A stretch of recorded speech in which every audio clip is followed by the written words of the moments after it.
Okay. Hi there, everyone. Again, apologies for not being able to make it in person. And I hope you can still enjoy this presentation, even though I'm recording it virtually. Okay. So let's get going because I do want to cover all the species. So, okay, quick overview. I'll just go over the Gentianaceae family. The global diversity, how that compares, a little bit of the North American research and systematics, some of the big names in gentian research, and then I'll spend the rest of the presentation, time willing, to go over the southeastern diversity and some of those characters. Here's just some nice pictures of some of our native gentians in the southeast. So people love gentians. It's no secret. Species in the Gentianaceae are among our showiest. And these are images just courtesy of Lena Stru's website on the gentians. Great website, but she features all of these stamps from around the world. And then here are just some of the countries that these species are from. So there are about 90 to 100 genera with about 1,700 to 1,800 species, depending upon the source. And there are all growth forms, so trees, shrubs, lianas, especially in the tropics, and then our flora just has herbaceous species. We also have two of the six global tribes. That's just the way that taxonomists break down the diversity into lesser groups, a little bit easy to remember. And these two tribes are the Karani and the Gentianii. So Sebacia, which by the way, disclaimer, tomato, tomato. I'm just going to probably say Sebacia through the rest of the PowerPoint, but I've heard people that prefer Sabatia. Again, that's just how I pronounce it, so that's how I'll continue to pronounce it. So those are the two tribes. Anyways, it's thought that gentians maybe originally evolved in the tropics and then later spread into temperate regions where most of the species that are recognized now occur. There are some ethnobotanical uses, namely Moxie soda. I've never had it, but it's the official state soft beverage of Maine, so it must be pretty good. And that's a soda that's flavored with gentian bitters. Here's just some species of interest from around the world. There's Lenastru on the far right there with a species in the Macrocarpia genus. This is a woody species of gentian. Here's another, so this is from Ecuador. And then here we're going to hop over to Madagascar. You can just see on the far right here how tall this species of Anthoclista is, up to 12 meters tall. So pretty big species, especially compared to our North American gentians. And then there's also lianas like Limaniella splendens. This is from South America. And then other large trees like in Malaysia, fragrance. That's a mouthful right there. Okay, so what are gentians related to? In our flora, the Apocynaceae is probably the closest related family, and then also families like the Loganiaceae. You're familiar with Spigelia, perhaps. These are two families that are pretty similar to the gentians. And then as far as North American research, we have some pretty big names like Pringle and Strew. There have also been people that have done an assortment of species descriptions or other ecological studies using the gentian family. And then Sebacia as well has been researched pretty extensively, and you can see in this map in the middle from Matthews et al. The shading in the darker colors corresponds to higher species diversity. So you can see Sebaceous really shines in the coastal plain. And then, of course, a lot of this builds on really important foundational work that prodigious collectors like Bob Wilbur from the Duke Herbarium, um, really contributed to a lot of our biogeographic knowledge, taxonomy, nomenclature of genera like Sebacia. Okay, so to review, our North American Gentianaceae are just herbaceous. They're annuals, biennials, and perennials. The leaves are opposite and sometimes whorled, like in Frasera. They're sometimes really reduced in scale, like in Bartonia and Voirea or Lifamos, which is a South Florida species. They're all chlorophyllous, even Obalaria, which is partially mycoheterotrophic. And then Voirea is the exception, which is fully mycoheterotrophic. It doesn't produce its own chlorophyll, its energy, right? And then there's just a kind of a crude drawing here from one of Lena Stru's publications in the bottom right here. These are three of the two sepals, so five sepals, and then a sympedalous corolla, and I'll talk about that in a second. So this just means the petals are fused, and you'll see lots of great pictures throughout, especially in the Gentiana species. The petals are usually 4 or 5 meris, meaning they have 4 or 5, but they can be 12 to 14 in Sebacia. The sepals are also adnate, so different structures fuse to different structures. These are adnate to the petals. And you'll just kind of see different colors on the outside, and shapes and sizes of those sepals at usually the bottom of the calyx tube.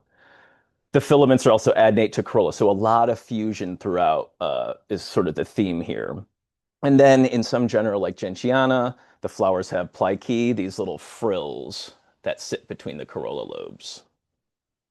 Okay, so let's go over the diversity in the Carolinas. Again, I'm going to kind of move kind of quick so we can cover all of these genera, at least the native ones.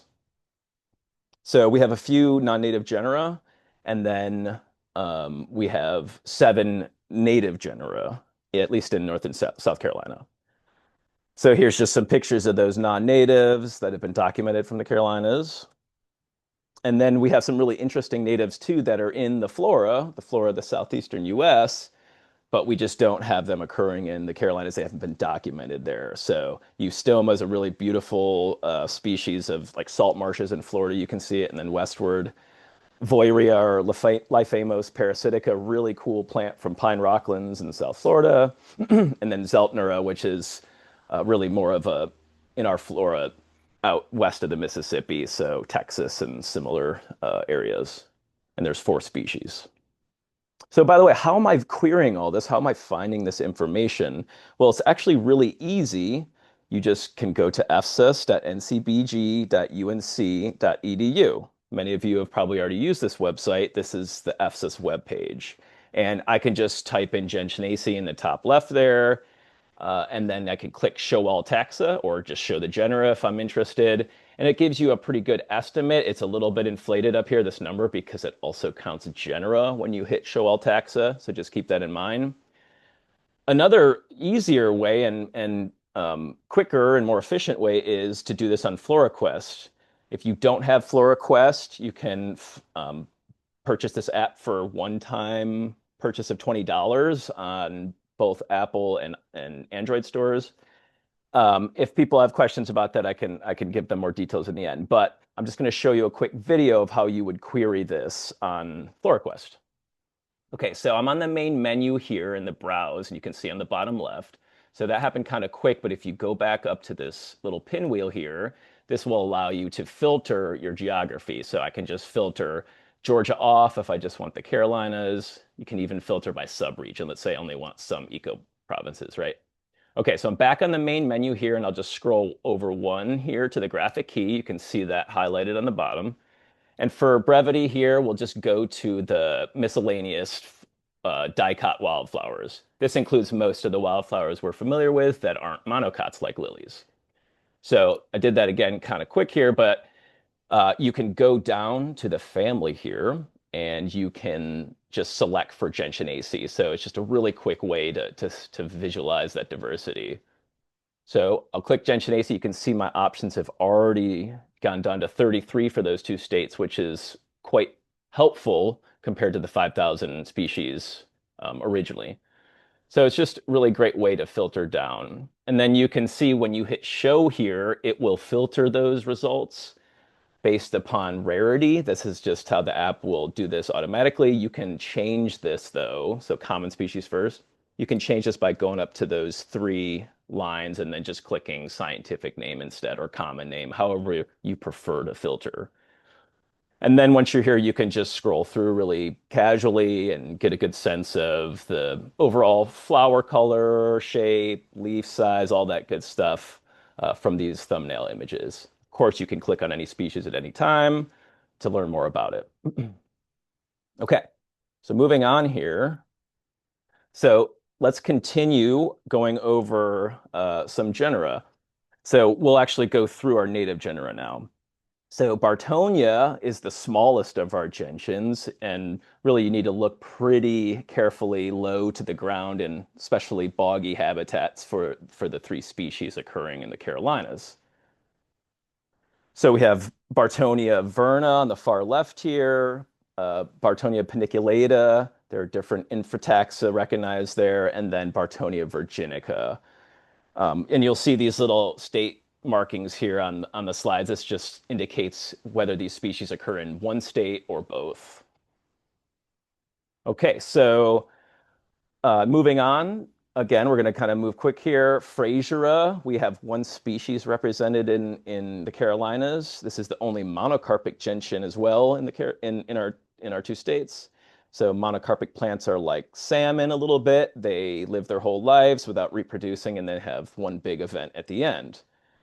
This is a species that can be found through a variety of richer forests and woodlands, often with mafic, underlying mafic soil chemistry. And this is occurring in both North Carolina and South Carolina. Here's just some pictures on the left here of Frasera bolting here, soon to flower, and then in flower here. So that you can kind of get a sense of the habitat, these sort of relatively open woodlands. And then in the Midwest, you'll get it more in these oak openings or prairie-like habitats. So the life cycle is pretty neat, actually, when it comes to Frasera. You have this rosette stage for, sometimes 7 to 12 or more years, maybe. We're not entirely sure the vital rates on this species. And then you get, when it's ready to flower, it's acquired enough nutrients in the roots, it will start to bolt, flower. Flowers are really neat looking, form eris, you can see, and then sets fruit. And then eventually germinating, right? And so on and so forth. Now, the dynamics of that are not super well understood compared to some other Fraseras, and I'll get to that in a second. So this is just the range of American Colombo. You can see it gets a little rare. Yellow represents rare in a state on the periphery. So really kind of inherently Midwestern species. So a little bit scattered and rare. Okay, sorry about that little slide. And then in the southeast too, you can see that it's generally considered, rare or monitored, not as common as further north. Sorry about that. Anyways, so here's just some state rankings. So this is state endangered to state imperiled or vulnerable throughout many of the southeastern states. So we don't know precisely the vital rates and lifespan and general demography on American Colombo, Frasera caroliniensis, but the general thought is plants will live about 7 to 15 years before flowering. And then in some studies, only 10% of plants each year in a population will flower. So we can compare this at least with some research that's been done on Frasera speciosa out west. And I encourage you to look into that more if you're interested in this genus. So Obelaria virginica, this is a neat little species occurring throughout much of the flora in the southeast. And you can see some nice pictures here, like by Alan Kressler. And this is just kind of a crude photo I took in the microscope with one of the petals peeled off.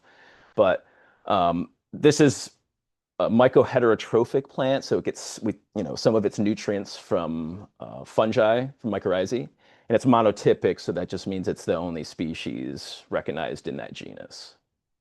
Again, pretty common throughout much of the South, especially Piedmont and westward. It kind of drops out into the coastal plain and it flowers in spring. Really, you can look for this in a variety of woodlands. These are the woods behind North Carolina Botanical Garden in Chapel Hill, North Carolina.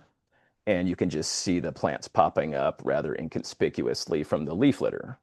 And again, this occurs in both of the Carolina states. Okay, so I wanted to go over those other genera first to then get into the big two groups. So the sort of gentians proper, and this includes these three genera, and then afterwards we'll go over Sabatiea. So just wanted to spend a little bit more time on these since they're considerably more diverse. Okay. So first, before we get into the species within these genera, again, plural of genus, you've heard me use this term a few times. So how do we tell these three apart? It's actually pretty simple for the most part. One of the things you can really look for is the presence of plicae. And I showed this on a previous slide. It's these little frills or folds that sit between the petals. So this is a character state that is indicative of Gentiana, the genus, Gentiana. And then in Gentianopsis, the fringe gentians, it lacks those plicae, and then it has four petals that are marginally frilled here. It's one of the nice features of that species, right? And then also with Gentianella, you lack these frills, these marginal frills on the fringes on the petals, and you have an extra petal. So the corolla lobes are five meris. The corolla is five meris, meaning there's five corolla lobes. And then again, only four in Gentianopsis crenita.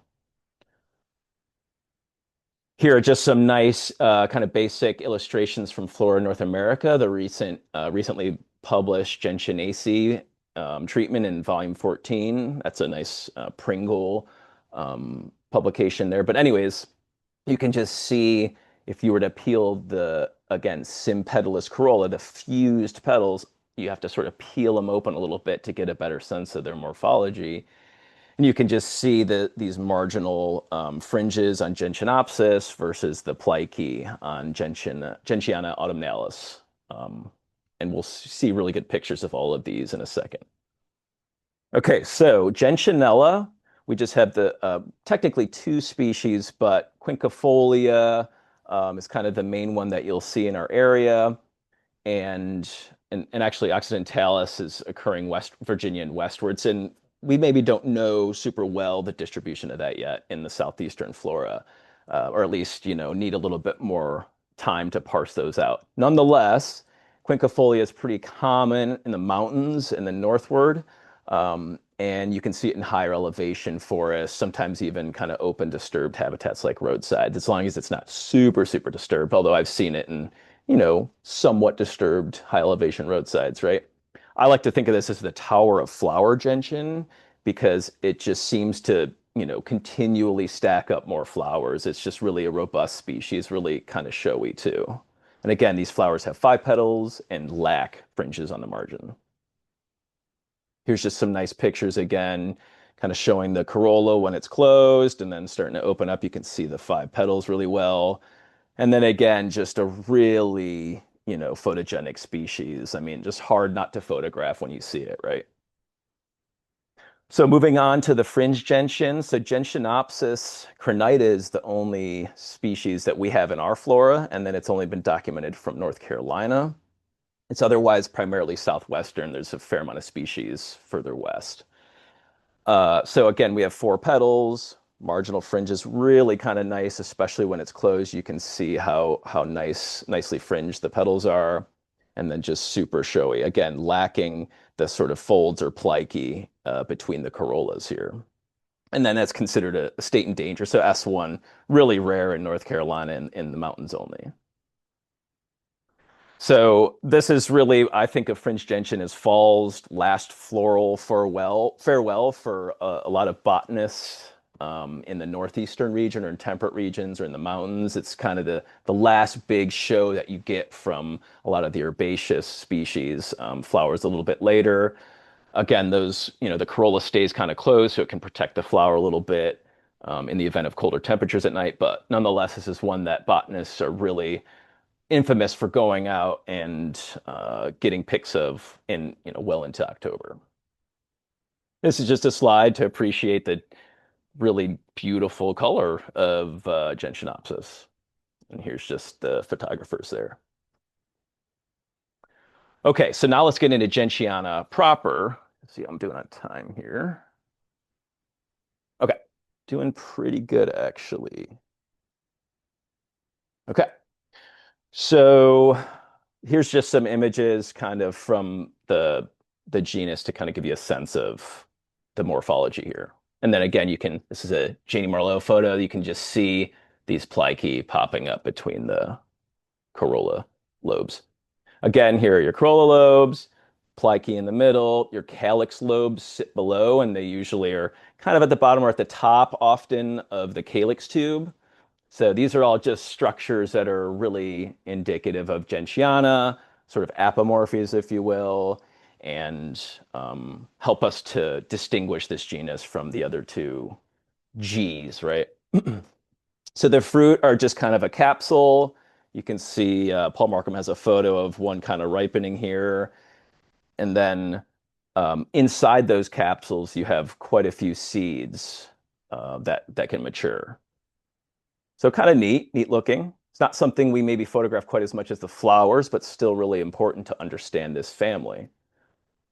Okay, let's get into species now. So again, I'll kind of indicate here which states of the Carolinas that these species have been documented in. So Gentiana austromontana, this is a southern Appalachian endemic. It's known from these high elevation forests, grassy balds, um, Grayson Highlands is one place, for instance. I've seen this species, really kind of neat to see. It's similar to Gentiana clausa and decora, but with that much darker blue-violet color. There's also a puberellance on the sepals.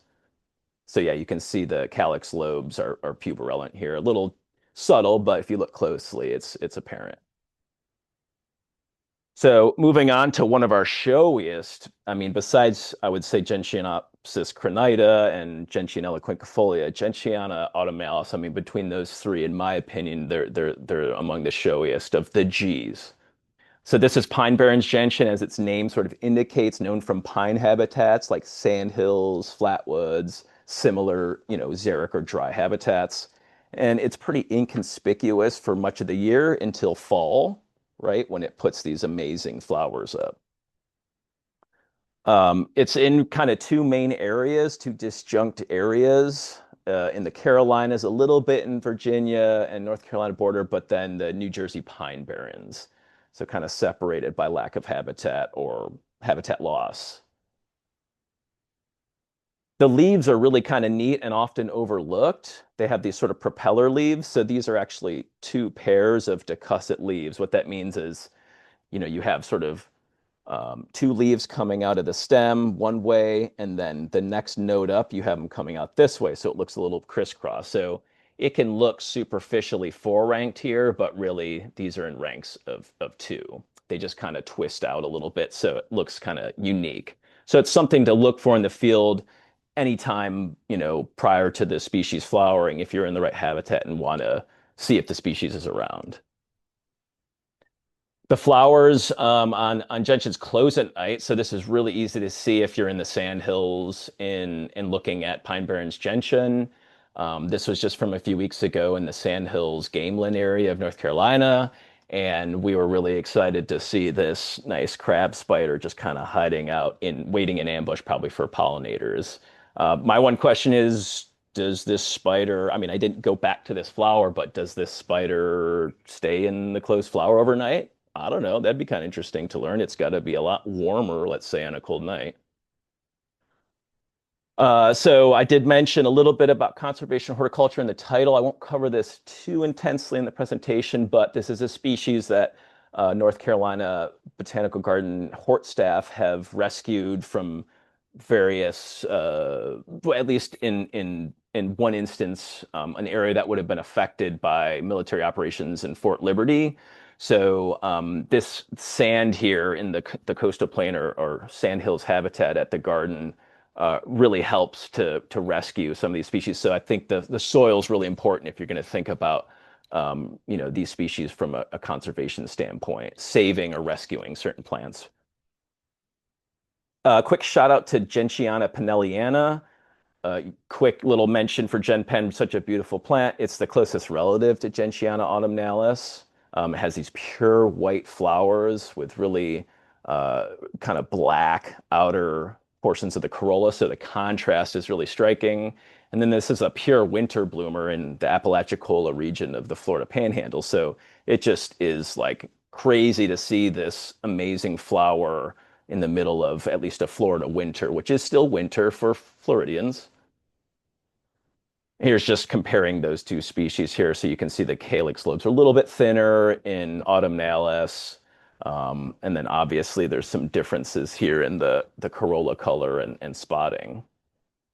But yes, similar species. More species or more photo appreciation just because this is such a fun plant to see if you ever get the chance. Okay, moving on back to the Carolinas. So Gentiana catesbii, coastal plain gentian. It's known from wetter habitats like precocins, seepages, other moist forests. And it can be maybe superficially confused with Gentiana saponaria, but the corolla lobes are more spreading and the leaves are shorter and more ovate. And you can just see here from Bone App the range of this plant. So moving on to another species, Gentiana clausa, bottle gentian, and kind of see where the name bottle gentian comes from. You'll see that applied to a couple different species of gentians. This is again known from just the mountains northward into temperate regions. Maybe it could be around in Georgia and South Carolina. Who knows? I mean, it's worth keeping an eye out for.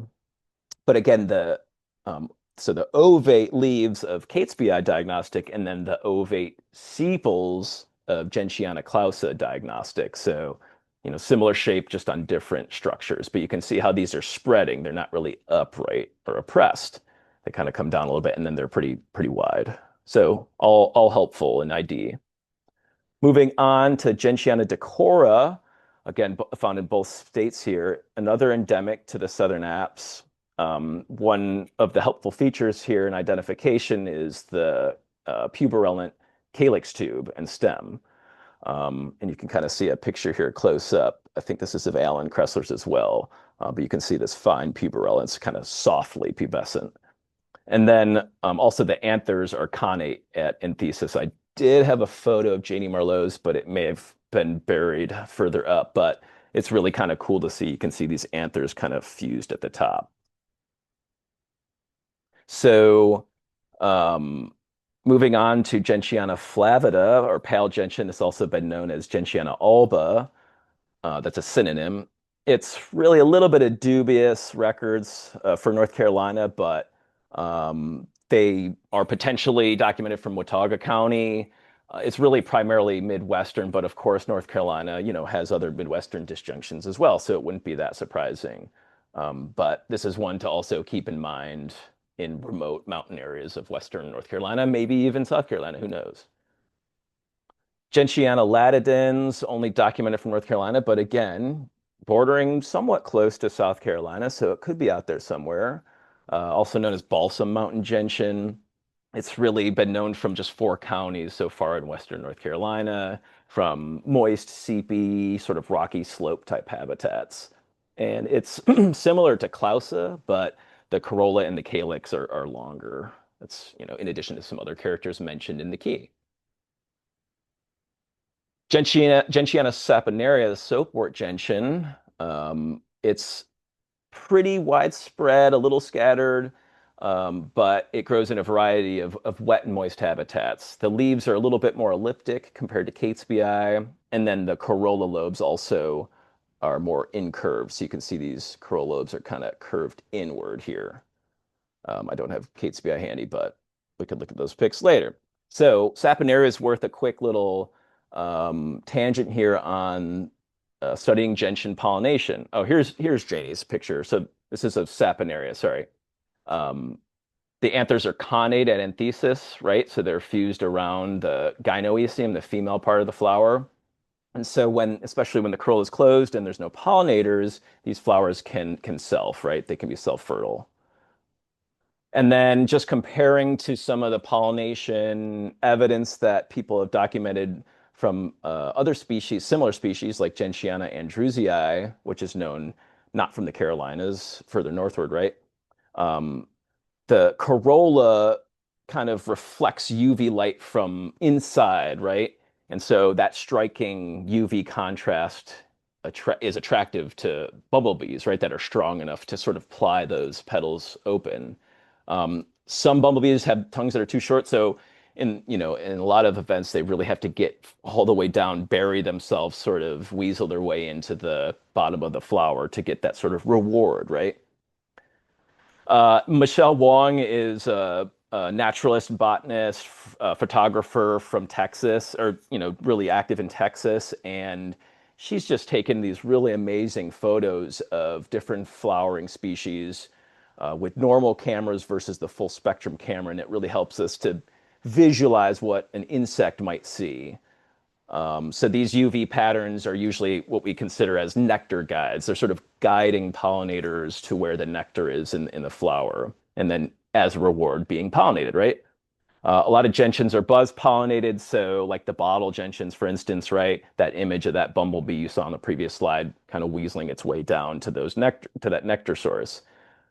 So we think of this as a general pollination syndrome, right? Ecologists consider close relationships between flowers and pollinators as a sort of syndrome, right? They rely on each other in a way. So again, we're just visualizing from these amazing photos Michelle's taken what these flowers look like with or without bug vision. So you can see how much more these two spectrums are contrasting compared to just our normal vision. Again, there's something really drawing down those insects. So let's move back on to a few more species here. So Gentiana villosa is up next. This is striped gentian, again, kind of scattered, known from much of the Flora region, known from a variety of uplands. This is another one that also has even seeded in and grown well in the habitat gardens of North Carolina Botanical Gardens. So it does have some conservation horticultural use.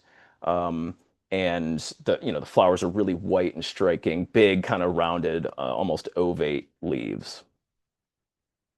And then just a quick note about that idea of conservation horticulture, bringing rare plants in and supplementing them a little bit in botanical gardens.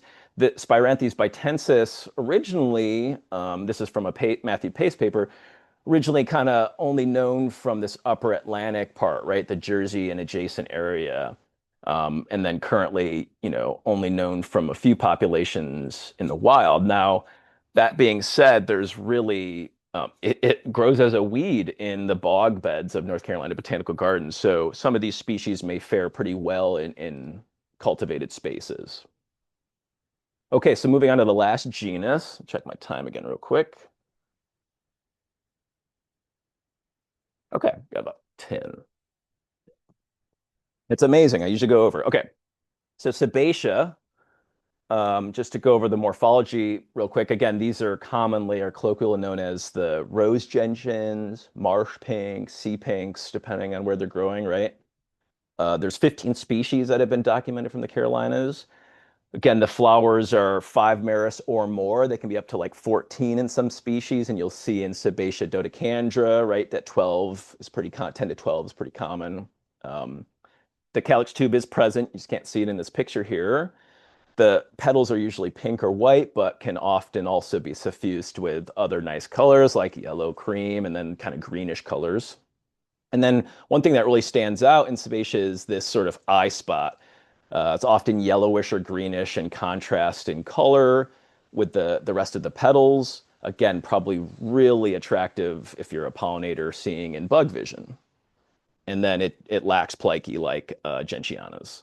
So just some basic floral characters here. And then one thing that people, have probably seen quite a bit of are these really conspicuous stigmas and styles that come out bent from the ovary. So they'll kind of come out of the ovary and then like often take a 90-degree turn towards the petals. Really conspicuous when you see it. And then the anthers also can be recurved, like in this case, or sometimes stick straight up, kind of like in this photo of Floyd's. So these are things that maybe we associate with Sebacia, but don't always give a name. And that's a great thing about botany, right? Putting these terms these official terms to things that we are already familiar with, right? And then vegetative, the sort of stem arrangement on the upper stem is also diagnostic, whether whether this branch comes out alternate and lacks another branch that comes out of here from the main one. It looks opposite here, but there's really just one alternate from the main stem, whereas here's the main stem on quadrangula, and you can see two stems coming out. So that is really helpful from an ID standpoint. Again, this genus has been researched somewhat or pretty well, actually, in the Southeast. This is from Matthews et al., 2015, and she and co-authors did a really good job about showing kind of some of the species level relationships in Sabatium and maybe a couple even problematic species from a phylogenetic standpoint. But you can see, again, really closely tied to the coastal plain here. Okay, let's get into the species in the interest of time here.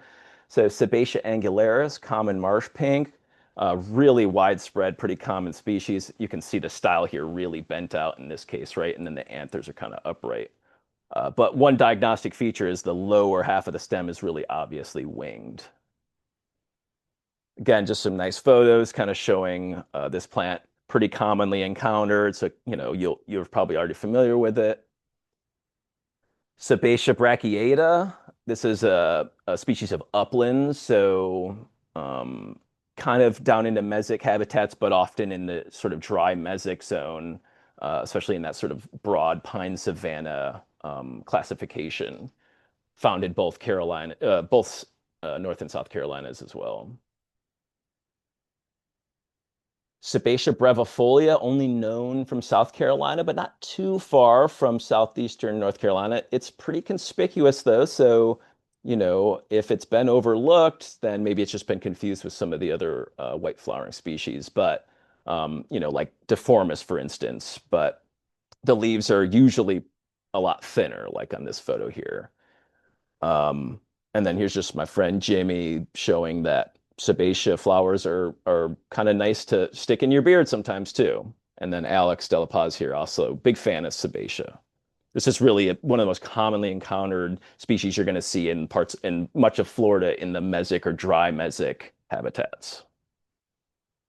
So Sabatium calycina, coastal rose pink, it has these really conspicuous foliaceous leaf-like calyx lobes. It's known from swampy habitats, other riparian habitats tied pretty closely to the coastal plain. And this was one of two species that was shown in Matthews et al. That were not entirely resolved. So they may have originated from some sort of reticulation events, like a hybridization event. So there's still some research to be done on some of these species. Again, it has this alternate branching as well. But the foliaceous calyx lobes are going to stick out quite conspicuously, known from both Carolinas.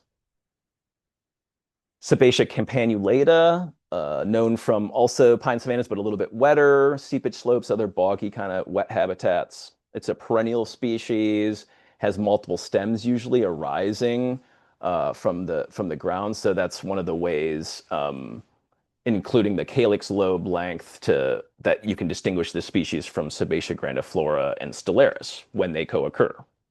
You can see this gets kind of rare towards the northern end of its range. Sabatium capitata is one that, again, is known from a single dubious collection it was labeled as like Cherokee, so it was assumed it was from Cherokee County, North Carolina. Nonetheless, it's really more characteristic of the sandstone uplands, like of the Ridge and Valley area further westward. Still could be out there somewhere in the mountains of North Carolina, but we'd have to really consider where it would have occurred there and then research for it. Sabatium decandra. So again, so that should say 10 stamens. Dodecandra is 12. Sorry, that's a little typo there. So this just refers to the many meris flowers, right? This was known as Sabatium bartramii for a bit. So that's just a synonym. Again, known from cypress swamps, wet flatwoods, a lot of similar kind of boggy habitats, even boggy roadsides, like in the panhandle of Florida. And then it has many petals, so 8 to 12. So 10 is pretty common, but somewhere in that range. And then one diagnostic feature, it has rounded or terete sepals. They're flat in dodecandra. And then only known from South Carolina, really further south, a deeper southeastern coastal plain thing. And if you see this species contrasted with like a nice mucky, muddy sort of ground layer or water, it just is it really pops. It's great to see it with that kind of contrast, super showy. Sebacia deformis, a white species, another white flowering species, known from wetter habitats compared to brevifolia, and then usually the leaves are wider, but these can also be a bit thinner. Sebacia macrophylla, quick shout out. It's not been documented from the Carolinas, but it can be a little bit confused with some of the other white flowering species. It has opposite stem branches, but they're a little bit more rounded. And then they can be, especially on the upper half, and then they're glaucous as well. So one to keep an eye out for in southeastern South Carolina, especially. Sebacia dodecandra, this again means 12 stamens, so many meris, right? And this number can vary a little bit, similar to foliosa, but it lacks stolons, and then it also has these long internodes. And then differs from decandra in its flatter sepals. Remember, they're terete in dodecandra, or sorry, decandra. Okay. Sebacia foliosa, Blackwater rose pink, named for the Blackwater River habitat it's known from, cypress ponds and similar really wet habitats. The calyx can be linear, but it's often also kind of spatulate like this. So the plants are also just leafier overall. Sebacia gentianoides, really showy species from wet pine savannas and boggy habitats. The bright pink really contrasts, with the grasses and other savanna species it grows with. Known primarily from the Gulf coastal plain, but also up in the Carolinas. You can kind of see the general range here. But it sort of drops out in peninsular Florida because peninsular Florida has a suite of its own species that sort of are more dominant. Sebacia Canadiana, this is known as Plymouth gentian. This is a really interesting species. It's rare in the Carolinas and it has the disjunct distribution all the way up to Nova Scotia. So this is one that also um, grows in our bog gardens at North Carolina Botanical Gardens. So again, some of these species will fare pretty well in cultivated spaces. And then again, mentioned earlier, these are the bog beds where sometimes you'll see Spiranthes bitensis just like popping up as a weed. And then here's just the range that shows the disjunction between where Sebacia canadiana occurs. Can you think of, another species that has kind of a similar disjunct distribution? Lophiola, of course, has occurrences down in the panhandle, but it also kind of skips some of this area between. So there are other species of plants and animals that have a similar distribution and give us a little hint on the geologic past. Sebacia quadrangulata. This is similar to Deformis, but the lower stems are quadrangular, so a lot really conspicuously four-angled. This was described by Bob Wilbur, Duke botanist, right? But this in Calycina were shown to be maybe not completely resolved and may have originated from reticulation events. Sebacia stellaris, moving on, this is an annual, so really, obviously annual kind of root structures here. Similar to grandiflora, but it has a smaller corolla as well, and then the leaves are less succulent, or really not succulent. Tied, again, very closely to the American coastal plain here. Really known from like brackish maritime grasslands, for instance. Brackish habitats or maritime grasslands. So that was a lot, and I went through it kind of fast, but I hope that, you still do want to Gentiana. I hope that some of that basic overview, even though I went a little quickly, will help you to review some of those differences in species you're seeing out in the field this weekend and then, in the future. Just want to acknowledge all of the people who have contributed photos or that take great photos on iNaturalist and have opened up their licenses for use on the Flora website. Also, just acknowledging the Southeastern Flora team in general. This is many people who've contributed treatments and have added so many valuable little tidbits to the flora. Of course, I want to acknowledge Bonap, John Cartez, for a lot of the foundational work he's done to, broadly map so many species across North America. And then researchers like Pringle, Strew, and other gentian giants, if you will, that have really helped us to understand these species in a better context. Um, Also acknowledging southeastern fire managers. People are getting fire on the ground in these pine savannas of the coastal plain in particular, and helping to maintain that biodiverse ground layer. And then lastly, I want to thank South Carolina Native Plant Society. I really appreciate y'all inviting us to present on this showy family. Again, I really wish I could be down there, but just have a lot going on this week. So again, appreciate you allowing me to um, present this remotely. And then just some of the sources, and I can provide more info if people are interested. But okay.